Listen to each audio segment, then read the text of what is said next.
हमारी भतीजी आई हुई थी, तो वही हमारे घर का काम करती थी और बच्चों को देखती थी, स्कूल भेजना। तो मतलब कभी कभी तो इतना होता था कि हम मम्मी पे ही चिल्ला देते थे, क्योंकि वो हमें कहती थी टाइम से खाना खा लो, टाइम से दवाई ले लो। तो हमें किसी से मिलना बोलना ज़्यादा अच्छा नहीं लगता था।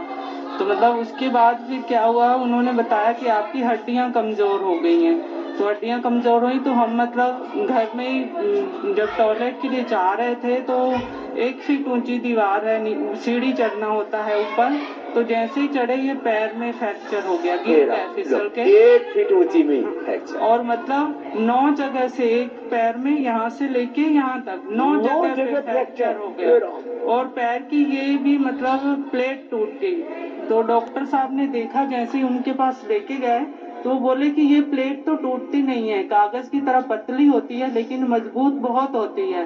तो इसका मतलब आपकी हड्डियां बहुत ज्यादा कमजोर हैं, इसीलिए हुआ है। तो मतलब उन्होंने प्लास्टर तो चढ़ा दिया, मतलब 2 महीने के लिए कहा।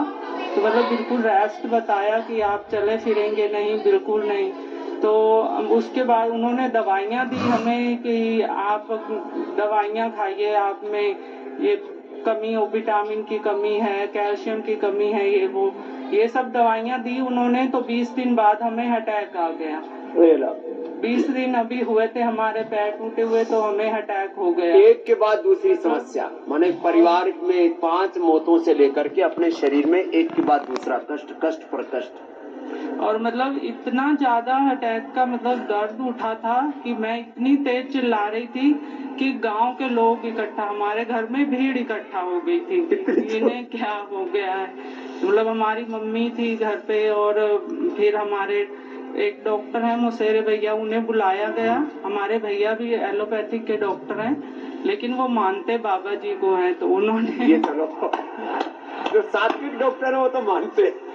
तो मतलब जब वो आए, उन्होंने हमें कुछ ड्रिप वगैरह देने लगे, तो उन्हें लगा कि इन्हें हार्ट की प्रॉब्लम हुई है। तो उन्होंने ड्रिप वगैरह तो दी, लेकिन हमें कोई आराम नहीं हुआ, वैसे ही हम चीख रहे थे। तो मतलब हम उनके आगे हाथ जोड़ रहे थे कि इससे अच्छा तो हमें एक मतलब जहर का इंजेक्शन दे दो कि हमारी कहानी खत्म हो जाए। हम बहुत परेशान हैं अपनी जिंदगी से। लेकिन भैया भी हमारे रो रहे थे, तो वो हमें हॉस्पिटल लेके गए। उसके बाद फिर मतलब वहाँ के डॉक्टरों ने कहा कि आप इनके सर्जरी करवाइए, ये आप इनके पास लास्ट ऑप्शन है। उधर से हमारा पैर टूट रखा था, तो ऐसा हो नहीं सकता था। तो भैया ने कहा कि चलो हमें कुछ समय का टाइम दो, हम करेंगे सब। तो मतलब उसके बाद फिर घर पे लेके आए, फिर मतलब हमारा पैर ठीक हो गया, चलने फिरने लगे कुछ थोड़ा बहुत। तो मतलब बाबा जी का योगा करते रहते थे बैठ के, और हमारा बेटे ने जी टीवी देखते रहते थे पूरा दिन। जैसे चारपाई पे लेटे हैं तो आराम से अनुलोम विलोम या कपाल भाती यही करते थे। तो उससे मतलब हमें कुछ आराम हुआ। फिर हमने मतलब जब थोड़ा बहुत चलने फिरने लगे, पैर ठीक हो गया। हमारे बेटे ने हमें गीता की किताब भी ला के दी थी, भगवत गीता, कि भाई पढ़ो तो मम्मी मन को आप शांति मिले, बैठे बैठे पढ़ा करो। उससे भी हमें मोटिवेशन मिला। बाबा जी का योगा देखते थे, उससे भी मोटिवेशन मिला। मतलब फिर दोबारा हुआ कि अप्रैल में हमें फिर अटैक आ गया। दोबारा अटैक दोबारा आ गया बाबा जी। तो मतलब हमें ले जाया गया मुरादाबाद। यहाँ से फिर हमने एंजियोग्राफी करवाई, तो उन्होंने बताया कि आपकी अब तो बहुत कम, अगर इनकी सर्जरी आप नहीं करवाते हैं तो इनके पास बहुत कम टाइम है, तो आप इनकी सर्जरी करवाइए। तो भैया ने कहा कि हम इनकी सर्जरी नहीं करवाएंगे, आप इन्हें छुट्टी दे दीजिए। तो डॉक्टर दे नहीं रहे थे छुट्टी की, आप इन्हें ले जाओगे तो ये मर जाएंगी, नहीं बचेंगी। तो मतलब उसके बाद भैया ने जबरदस्ती छुट्टी ली कि चलो मरना ही है तो बाबा जी के पास ही जाके मरेंगे, कोई बात नहीं, पास ही में हरिद्वार है, वहीं बहा के आ जाएंगे। ये मुरादाबाद से तो मेरे चलो हरिद्वार पास में है, मर गए तो गंगा मैया में आहुति दे देंगे, जिंदा होगी तो वापस ले आएंगे। तो फिर हम यहाँ पे आ गए। तो मतलब 7 दिन का हमने यहाँ पे कैंप अटेंड किया। मतलब हम आए थे तो हम चल फिर नहीं पाते थे अच्छे से, तो मतलब व्हील चेयर पे हमें इधर उधर कहीं भी ट्रीटमेंट के लिए व्हील चेयर पर बिठा के ले जाते थे। तो उसके बाद फिर मतलब 1 दिन का हमने ट्रीटमेंट लिया और फिर दूसरे दिन का लिया, तो तीसरे दिन हम अपने आप से चलने लगे बिल्कुल अच्छे से। मतलब वेट हमारा इतना ज्यादा था, 105 kg वेट था, शायद उसी वजह से नहीं चल पा रहे थे। और हार्ट की भी प्रॉब्लम थी, सांस फूल जाती थी एकदम से हमारी। तो मतलब उसके बाद हार्ट की प्रॉब्लम, ब्रेन स्ट्रोक से गुजरे, लीवर फेलियर, पैर टूटे, पूरा शरीर की हड्डियां कमजोर, माने इतनी बुरी हालत से अपने आप को उभारा इस बेटी ने। और फिर नियम ले लिया। हाँ, फिर तो नियम ले लिया यहाँ से, मतलब 7 दिन का ट्रीटमेंट लेके जो फिर यहाँ से बताया उसको कंटिन्यू फॉलो किया कि जो बाबा जी ने बताया है उसे कंटिन्यू करना है, बिल्कुल नहीं छोड़ना है। तो हमने मतलब 1.5 साल से बिल्कुल कुछ नहीं छोड़ा है। अनाज हम नहीं खाते, गेहूं चावल बिल्कुल नहीं खाते हैं। 40 दिन का तो उपवास किया, बाद में अनाज बंद कर दिया। तो मतलब सुबह हम सिर्फ ड्राई फ्रूट लेते थे, जिसमें 5 बादाम, 5 मुनक्का, 2 खजूर, 2 अंजीर और 2 अखरोट होते थे। और दिन में दोपहर में लौकी उबाल के सिर्फ उबली हुई लौकी खाते थे, और उसमें छौंका छांकी कुछ नहीं, छौंका नहीं, कुछ नहीं। और शाम को कुछ नहीं खाते थे। ज्यादा अगर हो रहा है तो नारियल पानी पी लो, वरना कुछ नहीं खा रहे। ये है प्रतिबद्धता कि भाई अब अपने आप को ठीक करना है। तो ये लोग तो 16 घंटे के इंटरमीडिएट उपवास की बात करते हैं, इसने तो 24 घंटे का इंटरमीडिएट उपवास किया। ऐसे प्रतिबद्धता, दृढ़ता, संकल्प कि जो गुरु ने बताया वो करना है। और आज इस विमला की हालत ये है। अब लीवर कैसा है? लीवर भी बिल्कुल ठीक है, और हार्ट भी ठीक है, दिमाग भी ठीक है, कान में बस थोड़ी प्रॉब्लम है, इसमें उसी की वजह से हमारे इसमें बस एक्यूपंक्चर कर देंगे। और कंधे घुटने कुछ नहीं। अब ये हुआ था, मेरे घुटना मतलब घर पे मुड़ नहीं रहा था। मतलब 1 महीने से फीवर आ रहा था, बार बार ठंड लग रही थी, फीवर आ रहा था, तो ये घुटना भी मुड़ नहीं रहा था बिल्कुल। अगर मोड़ते थे तो ऐसे अपने हाथ से फिर सीधा करना पड़ता था, और इतना दर्द होता था कि बहुत ज्यादा आंसू आ जाते थे। अब क्या हाल है? अब नहीं, ठीक है बिल्कुल। कुछ नहीं है। ये प्रतिबद्धता चाहिए। एक बार जब शरीर में कष्ट आ जाए ना, तो 2 महीना, जैसे 40 दिन किया ना, 1.5 से 2 महीना जम करके लग करके कि भाई बाकी चीजों से तो बाद में निपटेंगे, पहले इन बीमारियों से ही निपटते हैं, ये होना चाहिए। मैं कई बार कहता हूँ ना, बीमारियों को पनाह मत दो, उनको पाल पोस के मत रखो, खदेड़ दो, भगा कि हो तो गई, अब तुम्हें भगा के छोड़ूंगा, भगा के ही छोड़ूंगी, ऐसा मन में प्रतिबद्धता।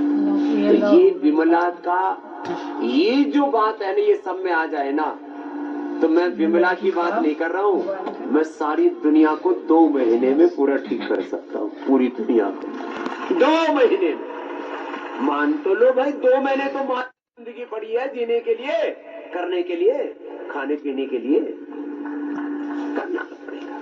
इसने 100% ईमानदारी से किया, इसलिए इतने कष्टों से, इतने, सबसे बड़ा दुख होता है वियोग का दुख, फिर रोग का दुख, फिर मन में अवसाद आ जाए, फिर तो आदमी, और फिर एक के बाद दूसरा दुखों का पहाड़ टूट पड़े कि मेरे साथ ये क्या अनहोनियां हो रही है, अपना सब कुछ ऐसा लगे कि तबाह हो गया, नुकसान का दुख, फिर एक अपमान भरी, जलीलियत भरी जिंदगी, आदमी फिर ऐसा लगता है जिंदगी में कुछ बचा ही नहीं, तो कोई जहर का इंजेक्शन लगा दो, इससे अच्छा तो मैं एक ही बार में मर जाऊं, रोज मर मर के जीने से क्या फायदा।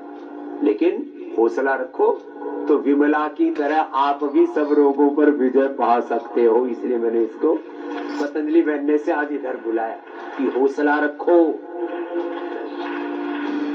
तो इसका श्रेय भी पहला तो मेरे पति को जाता है। अभी भी उन्होंने मुझे भेजा, मतलब हम तैयार नहीं थे, तो हम स्कूल में, मतलब प्राइमरी स्कूल में बाल विकास परियोजना में बाल टीचर हैं हम। अच्छा, शिक्षिका। जी बाबा जी, तो हम अपने स्कूल में थे, बच्चों के एग्जाम हो रहे थे, तो उन्होंने हमें कहा कि आपको जाना है वहाँ। तो मैंने कहा नहीं, मैं अभी नहीं जा पाऊंगी, मेरी बेटी के भी एग्जाम है। तो उन्होंने कहा एग्जाम होते रहेंगे, आप जाओ।